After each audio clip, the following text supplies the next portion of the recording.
Hello student, আগের দিন আমি ক্লাস 10-এর চ্যাপ্টার 1-এর পার্ট 1-এর কিছু কোশ্চেন নিয়ে এসেছিলাম। তো আজকের আমি ক্লাস 10-এর সাতটা পাবলিকেশন বই থেকে পরের কোশ্চেনগুলো নিয়ে এসেছি পার্ট 2-তে। তো তোমরা কোশ্চেনগুলো দেখতে থাকো এবং ভালো করে প্র্যাকটিস করবে, তাহলে তোমাদের উপকারও লাগবে। তো চলো শুরু করা যাক। তো দেখো, আগের দিন ক্লাস 10-এর ফিজিক্যাল সায়েন্স মাইতি বেড়া 7টা থেকে চ্যাপ্টার 1-এর পার্ট 1-এর কোশ্চেনগুলো হয়ে গেছিলো। আজকের পার্ট 2-র পরিবেশের জন্য ভাবনা, সেখান থেকে কিছু কোশ্চেন নিয়ে এসেছি যতটুকু হয়েছিল তারপর থেকে। 1 নম্বর কোশ্চেন হলো, সিএফসি এর বৈশিষ্ট্যগুলি লেখো, এদের কিভাবে ব্যবহার করা হয়। উত্তর হলো, বায়ুতে এরা নিষ্ক্রিয় বিষহীন অদাহ্য স্থায়ী যৌগ। 2 নম্বর, অদাহ্য হওয়ায় এদের জৈব দ্রাবক রূপে ব্যাপক হারে রেফ্রিজারেটর, বাতানুকূল যন্ত্র ও খাদ্যদ্রব্য সংরক্ষণের কাজে ব্যবহার করা হয়। 3 নম্বর, সিএফসি যৌগসমূহ স্ট্র্যাটোস্ফিয়ারে ওজোন ধ্বংসে অনুঘটকের কাজ করে। 2 নম্বর, ওজোন স্তর কিভাবে পাতলা হয়। উত্তর হলো, অতিবেগুনি রশ্মির প্রভাবে সিএফসি বিভাজিত হয়ে সক্রিয় ক্লোরিন পরমাণু সৃষ্টি করে। অক্সিজেন ক্লোরিন মনোঅক্সাইড উৎপন্ন করে। উৎপন্ন ক্লোরিন মনোঅক্সাইড পুনরায় ওজোনের সঙ্গে বিক্রিয়া করে O2 অণু এবং সক্রিয় ক্লোরিন পরমাণু উৎপন্ন করে, যা পুনরায় O3 ওজোনের সঙ্গে বিক্রিয়া করে O2 অণু সৃষ্টি করে। এইভাবে প্রক্রিয়াটি চক্রাকারে চলতে থাকে, ফলে ওজোন স্তর ক্রমশ পাতলা হয়। 3 নম্বর, একটি সক্রিয় ক্লোরিন পরমাণুর কতগুলি ওজোন অণুর বিয়োজন ঘটাতে পারে। একটি সক্রিয় ক্লোরিন পরমাণু লক্ষাধিক ওজোন অণুর বিয়োজন ঘটাতে পারে। 4, সৌরদগ্ধ কাকে বলে। ইউভিবি মানুষের কোষের ডিএনএ দ্বারা শোষিত হয়ে ত্বককে পুড়িয়ে দেয়, একে সৌরদগ্ধ বলে। 5, স্বাস্থ্য ও পরিবেশের উপর ওজোন স্তর ধ্বংসের ক্ষতিকারক প্রভাবগুলি লেখো। তো 1 নম্বর ক্ষতি হচ্ছে, বায়ুমণ্ডলের স্ট্র্যাটোস্ফিয়ারে ওজোন বিলুপ্ত হলে সূর্যের অতিবেগুনি রশ্মি ওই স্তরে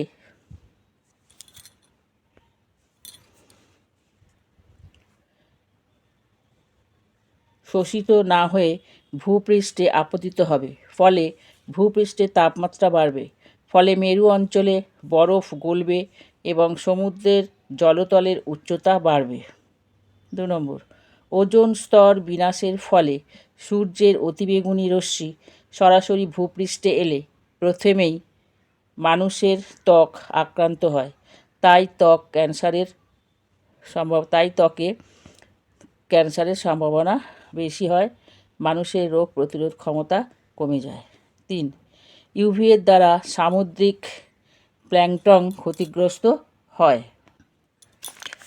4, কিছু প্রাণীর ক্ষেত্রে প্রজনন ক্ষমতা হ্রাস পায়।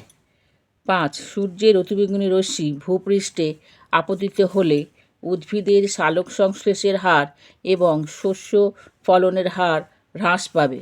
ভূপৃষ্ঠের তাপমাত্রা বৃদ্ধিতে জমির আর্দ্রতা এবং জলাশয়ের জল কমে যাবে, ফলে ফসল উৎপাদনকে ব্যাহত করবে। 6 নম্বর প্রশ্ন, গ্রিন হাউস এফেক্ট কাকে বলে। বায়ুমণ্ডলে মূলত কার্বন ডাইঅক্সাইডের ঘনত্ব বৃদ্ধির জন্য পৃথিবীর গড় তাপমাত্রা বৃদ্ধির ঘটনাকে বলে গ্রিন হাউস প্রভাব বা এফেক্ট। 7 নম্বর, গ্রিন হাউস গ্যাস কাকে বলে।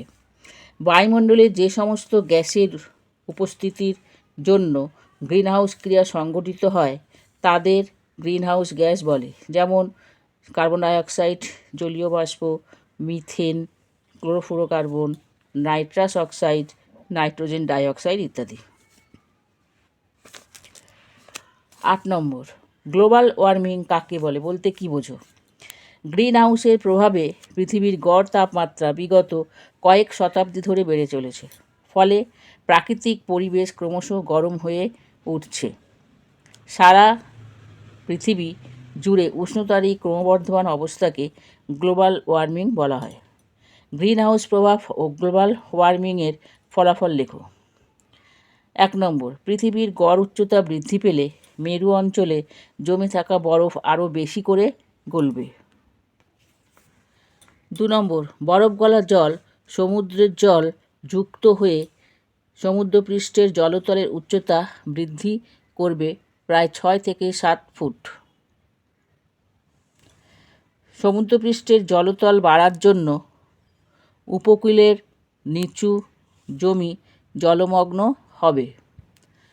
ভারত, বাংলাদেশ, মালদ্বীপ প্রভৃতি দেশের কিছু অংশ জলে ডুবে যাবে। উষ্ণতা বৃদ্ধির ফলে সাইক্লোন, টর্নেডোর গতি বাড়বে এবং বনভূমি বিনষ্ট হবে।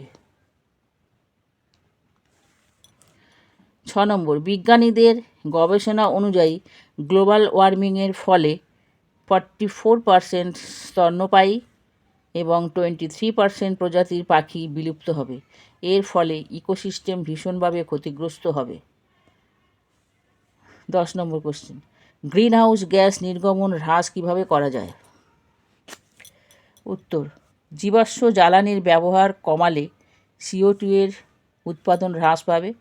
সেই দিকে লক্ষ্য রেখেই অপ্রচলিত বা পুনর্নবীকরণযোগ্য শক্তির ব্যবহারে আরও বেশি উদ্যোগী হতে হবে। গ্রিন হাউস প্রভাবকে হ্রাস করার জন্য বনভূমি একটি মুখ্য ভূমিকা পালন করে।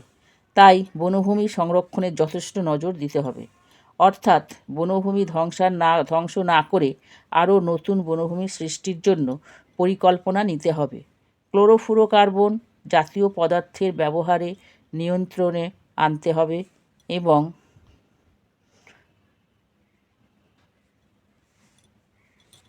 চার নম্বর, সৌরশক্তি, বায়ুশক্তি প্রভৃতির ব্যবহার বাড়াতে হবে। 11, গ্রিন হাউস গ্যাসগুলি না থাকলে কি হতো? গ্রিন হাউস এফেক্টের ফলে অনেক ক্ষতি হলেও এই গ্রিন হাউস গ্যাসগুলির যদি অস্তিত্ব না থাকতো তাহলে পৃথিবীর গড় উষ্ণতা হতো -23 ডিগ্রি সেন্টিগ্রেড। 12 নম্বর, প্রাকৃতিক শক্তি বা চিরাচরিত শক্তির উৎসগুলির মধ্যে প্রধান উৎসগুলির নাম লেখো। তো প্রধান দুটি উৎস, একটি হচ্ছে জীবাশ্ম জ্বালানি আর একটি হচ্ছে জলবিদ্যুৎ শক্তি। 13 নম্বর, জীবাশ্ম জ্বালানি বলতে কী বোঝো? উত্তর, প্রাকৃতিক বিপর্যয়ের কারণে উদ্ভিদ ও প্রাণী যখন মাটির নিচে চাপা পড়ে লক্ষ লক্ষ বছর ধরে মাটির নিচের উচ্চতাপ ও ব্যাকটেরিয়া দ্বারা এই জীবদেহের পচন ঘটে ও তা ক্রমশ রাসায়নিক প্রক্রিয়ার পরিবর্তিত হয়ে কয়লা, পেট্রোলিয়াম, প্রাকৃতিক গ্যাস ইত্যাদিতে পরিবর্তিত হয়, এদের জীবাশ্ম জ্বালানি বলে। জ্বালানির তাপমূল্য বলতে কী বোঝো? কোনো জ্বালানির একক ভর বা আয়তনের সম্পূর্ণ দহনে যে পরিমাণ তাপশক্তি উৎপন্ন হয় তাকে এই জ্বালানির তাপমূল্য বলে। তাপমূল্যের এককগুলি লেখো। SI পদ্ধতিতে তাপমূল্যের একক হলো জুল পার কেজি ও CGS পদ্ধতিতে একক হলো ক্যালোরি পার গ্রাম। এছাড়া অপর এককগুলি হলো কিলো ক্যালোরি পার ঘনমিটার বা কিলো জুল পার কেজি। 16 নম্বর, ডিজেল, পেট্রোল ও LPG এর তাপমূল্য কত? ডিজেলের তাপমূল্য 44,800 কিলোজুল পার কিলোগ্রাম, পেট্রোলের তাপমূল্য 48,000 কিলোজুল পার কিলোগ্রাম, আর LPG এর তাপমূল্য হলো 50,000 কিলোজুল পার কিলোগ্রাম। 17 নম্বর, জীবাশ্ম জ্বালানি ও সংরক্ষণের প্রয়োজনীয়তা কী? সভ্যতার বিকাশ ও অগ্রগতির সঙ্গে সঙ্গে জীবাশ্ম জ্বালানির ব্যবহারের মাত্রা ও বেড়ে চলেছে।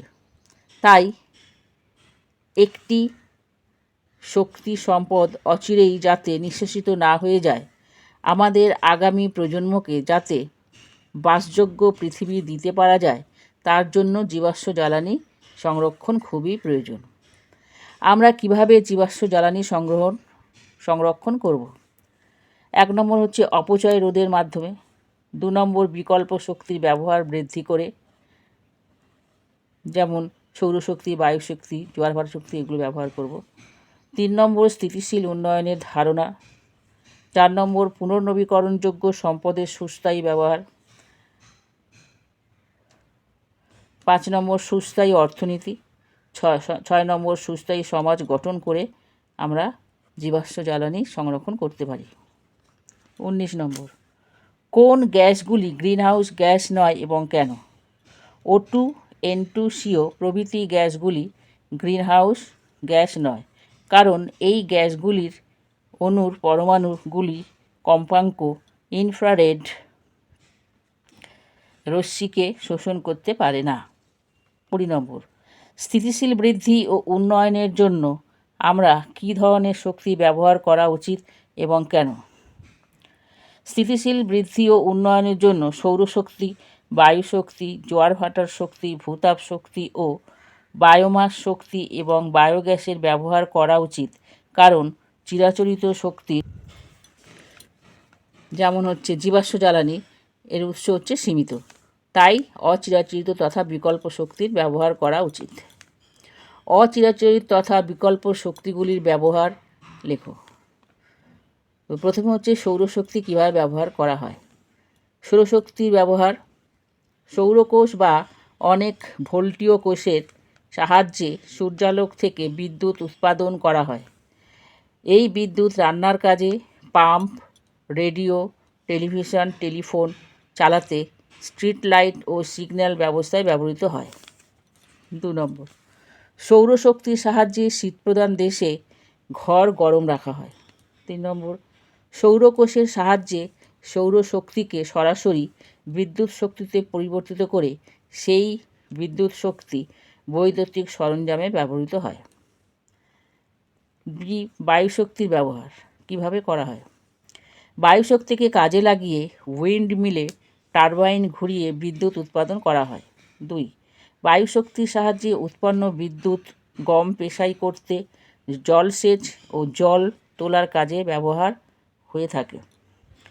3 নম্বর, শস্য সংরক্ষণের জন্য গুদামের শীততাপ যন্ত্র চালু রাখা হয়। বায়ুশক্তি জেনারেটরের সঠিকভাবে কার্যকর করার বায়ুপ্রবাহের বেগ সর্বনিম্ন 15 কিমি/আওয়ার হওয়া উচিত। জোয়ার ভাটার শক্তির ব্যবহার: নদী, মোহনা বা খাড়ি অঞ্চলে প্রতিদিন নির্দিষ্ট সময় অন্তর প্রবল বেগে জোয়ারের জল প্রবেশ করে এবং ভাটার সময় সেই জমা জল প্রবল বেগে বেরিয়ে যায়। জলস্রোতের এই গতিবেগের সাহায্যে টারবাইন ঘুরিয়ে বিদ্যুৎ শক্তি উৎপাদন করা হয় ও বিভিন্ন কাজে লাগানো হয়। ডি, ভূতাপীয় শক্তির ব্যবহার: পৃথিবীর অভ্যন্তরে শিলা অত্যন্ত তাপে 6000 ডিগ্রি সেন্টিগ্রেড গলিত অবস্থায় থাকে। শিলার তেজস্ক্রিয় বিকিরণের থেকে তাপ সৃষ্টি হয়। পৃথিবীর অভ্যন্তরে উপস্থিত এই গরম লাভার থেকে উৎপন্ন তাপশক্তিকে ভূতাপীয় শক্তি বলে। এই ভূতাপীয় শক্তিকে কাজে লাগিয়ে বিদ্যুৎ উৎপাদন ও ব্যবহার করা হয়। ই, বায়োমাস বা জীবভর শক্তির ব্যবহার: বায়োমাস বা জীবভর বলতে বোঝায় কোনো নির্দিষ্ট অঞ্চলের জীবের মোট ভর। জীবভরের মধ্যে সৌরশক্তি রাসায়নিক শক্তিরূপে অবস্থান করে। উদ্ভিজ জীবভর যেমন কাঠ, পাতা, ডালপালা, আগাছা ইত্যাদি, এবং প্রাণীজ জীবভর যেমন মৃত প্রাণীদেহ, প্রাণীর মলমূত্র ইত্যাদি। উদ্ভিদ জীবভরকে সরাসরি জ্বালিয়ে অথবা কাঠকলায় পরিণত করার পর তা জ্বালিয়ে আমরা তাপ শক্তিকে পেয়ে থাকি। এই তাপ শক্তির সাহায্যে বাষ্প তৈরি করে টারবাইন ঘুরিয়ে বিদ্যুৎ শক্তি উৎপন্ন করা হয়। এফ, বায়োগ্যাস কাকে বলে, ইহার ব্যবহার লেখো। শিল্পজাত, গার্হস্থ্য এবং কৃষিজাত জৈব আবর্জনাকে ডাইজেস্টারের মধ্যে বায়ুর অনুপস্থিতিতে মিথানোজেনিক ব্যাকটেরিয়ার সাহায্যে পচিয়ে মিথেন গ্যাস উৎপাদন করা হয়। এই মিথেন গ্যাসকে বায়োগ্যাস বলে। এই পদ্ধতিতে প্রায় 80% মিথেন ও বাকি 20% কার্বন ডাইঅক্সাইড উৎপন্ন হয়। বায়োগ্যাস রান্নার কাজে জ্বালানির রূপে সরাসরি ব্যবহৃত হয়। এছাড়া বায়োগ্যাস থেকে উৎপন্ন বিদ্যুৎ গৃহস্থালির কাজে ব্যবহৃত হয়। জি, বর্জ্য পদার্থ থেকে কিভাবে বিদ্যুৎ উৎপাদন করা হয়? ভারতে প্রতি বছর প্রায় 5 বিলিয়ন টন কঠিন বর্জ্য উৎপন্ন হয়। বর্তমানে এই সমস্ত আবর্জনাকে বিশেষ প্রকোষ্ঠে দহন করে উৎপন্ন তাপ শক্তি থেকে বিদ্যুৎ শক্তি উৎপন্ন করা হয়। এইচ, বায়োফুয়েল বলতে কী বোঝো? এর উদাহরণ দাও এবং ব্যবহার লেখো। জীবদেহের উপস্থিত কার্বন ঘটিত যৌগ থেকে ভৌত এবং রাসায়নিক পদ্ধতিতে প্রস্তুত জ্বালানি হলো বায়োফুয়েল, যেমন biodiesel, bio ethanol, bio ether ইত্যাদি। ব্যবহার: বর্তমানে পেট্রোল বা গ্যাসোলিনের সঙ্গে সর্বাধিক 10% ইথানল মিশিয়ে গ্যাসোহল উৎপাদন করা হয়, যা গাড়িতে জ্বালানি রূপে ব্যবহার করলে কম দূষণ হয়। কয়লা খনির মিথেনের ব্যবহার: কয়লা খনিতে অবস্থিত মিথেন গ্যাস আহরণ করার জন্য ভূগর্ভের কয়লা খনির 100 থেকে 150 মিটার গভীর পর্যন্ত স্টিল পরিবেষ্টিত একটি কূপ খনন করা হয়। এই কূপের 2টি নির্গমন পথ থাকে। প্রথমে কূপের মাধ্যমে খনিতে জল প্রবেশ করানো হয়, ফলে কয়লার অভ্যন্তরে থাকা মিথেন গ্যাস নির্গত হয় এবং কূপের নির্গমন পথে মিথেন গ্যাস ও জল ভূপৃষ্ঠে উঠে আসে। এরপর মিথেন গ্যাস কম্প্রেসর স্টেশনে পাঠানো হয় ও পরে প্রাকৃতিক গ্যাস লাইনে সরবরাহ করা হয়। নির্গত জল পুনরায় কূপে পাঠানো হয়। এখানে যদি কোশ্চেনটা এরকম আসে যে কয়লা খনি থেকে কী করে মিথেন সংগ্রহ করা হয়, উত্তরটা তখন এখান থেকে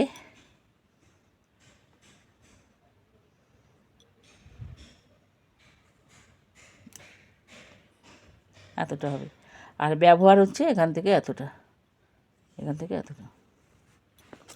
মিথেন হাইড্রেট কি, অথবা একে আগুনে বরফ বলা হয় কেন?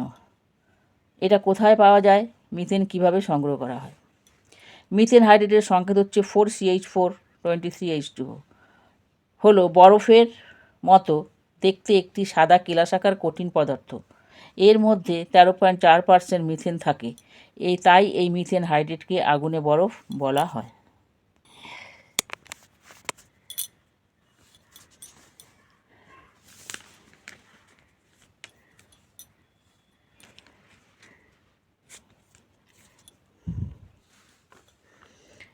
বি, 1100 মিটার নিচে সমুদ্রের তলদেশের শিলাস্তরের নিচে মিথেন হাইড্রেট পাওয়া যায়।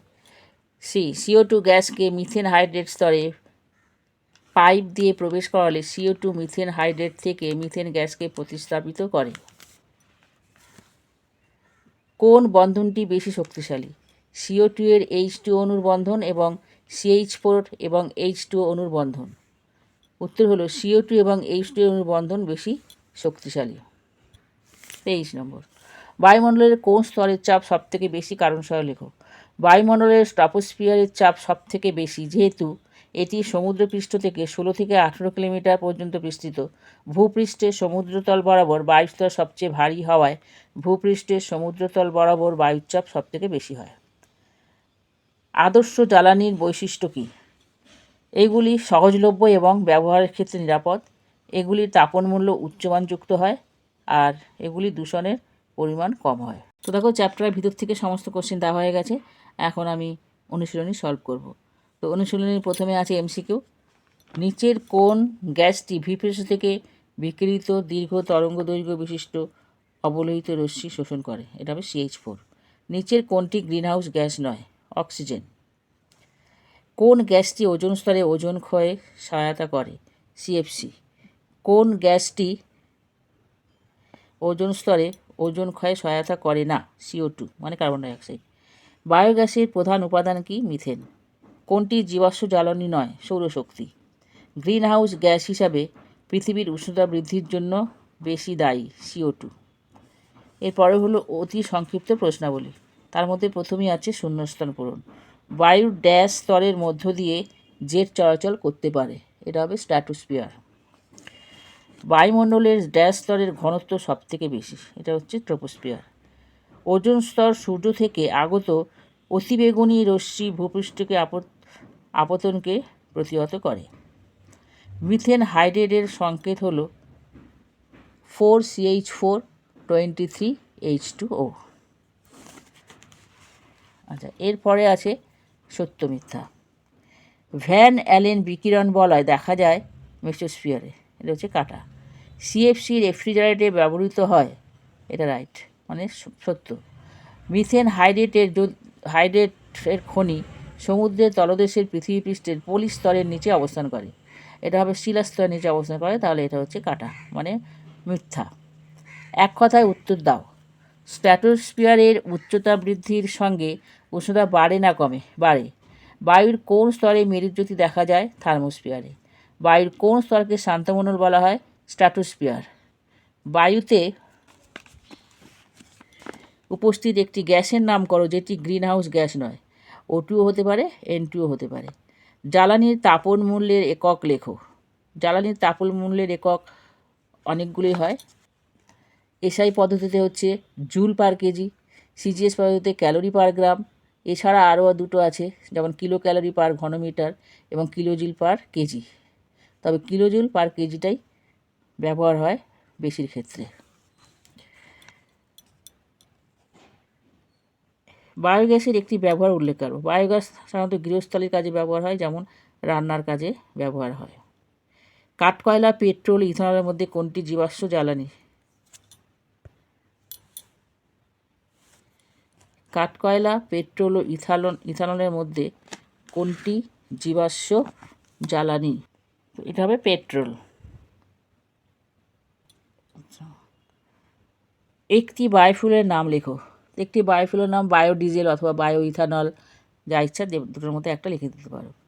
কয়লার একটি নমুনার তাপন মূল্য 30,000 কিলোজুল কিলোগ্রাম পার কিলোগ্রাম বলতে কি বোঝায়? 1 কেজি কয়লার দহনে 30,000 কিলোজুল তাপ উৎপন্ন হয়। স্থিতিশীল বৃদ্ধি উন্নয়নের জন্য বায়ুশক্তির ব্যবহার করা যায় কেন? তার কারণ হলো স্থিতিশীল বৃদ্ধি ও উন্নয়নের জন্য বায়ুশক্তি ব্যবহার করা হয়, কারণ বায়ুশক্তি হলো অচিরাচিত শক্তি যার বা বিকল্প শক্তি, যার উৎস সীমিত নয়, এটা সহজে কোনো দিনই শেষ হবে না, সেই জন্য বায়ুশক্তি ব্যবহার করা উচিত। কোলভেট থেকে কোন জ্বালানি গ্যাস আহরণ করা হয়? মিথেন। একটি শক্তি উৎসের নাম লেখো যেটি স্থিতিশীল বৃদ্ধি ও উন্নয়নের জন্য ব্যবহার করা হয়। তো অনেকগুলোই আছে, সৌরশক্তি আছে, বায়ু শক্তি আছে, জোয়ার ভাটা শক্তি আছে, এগুলোর মধ্যে যে কোনো একটা লিখলেই হবে। এরপর হচ্ছে বামস্তম্ভ ও ডানস্তম্ভ মেলানো। মেরুজ্যোতি, মেরুজ্যোতি হবে থার্মোস্ফিয়ার। গ্রিন হাউস প্রভাব, গ্রিন হাউস প্রভাব হবে গ্লোবাল ওয়ার্মিং। জীবাশ্ম জ্বালানি, এটা হবে গ্যাসোলিন। আর ভূতাপ হচ্ছে অপুনর্ভব শক্তি। তো দেখো এতটা হয়ে গেছে। এবার 3 নম্বর যে কোশ্চেনগুলো আছে সেগুলো আমি যে কোশ্চেনগুলো দিয়েছি তার মধ্যে সব পেয়ে যাবে। এই সমস্ত কোশ্চেন উত্তর আমার প্রশ্নের মধ্যে যেগুলো দিয়ে বলেছি এর আগে তার মধ্যে পেয়ে যাবে। তো আজকে ভিডিওটা এখানেই শেষ করছি, পরের ভিডিওটা খুব তাড়াতাড়ি নিয়ে আসবো। তো আশা করি তোমাদের ভিডিওটা ভালো লাগবে এবং উপকারে আসবে। যদি তোমাদের ভালো লাগে তাহলে তোমরা লাইক, শেয়ার এবং কমেন্ট করে দিও আর সাবস্ক্রাইব করে দিও, আর তোমাদের নিজেদের বন্ধুর মধ্যে এটা শেয়ার করে দিও। তো ভালো থেকো সবাই, এখানে ভিডিওটা শেষ করছি।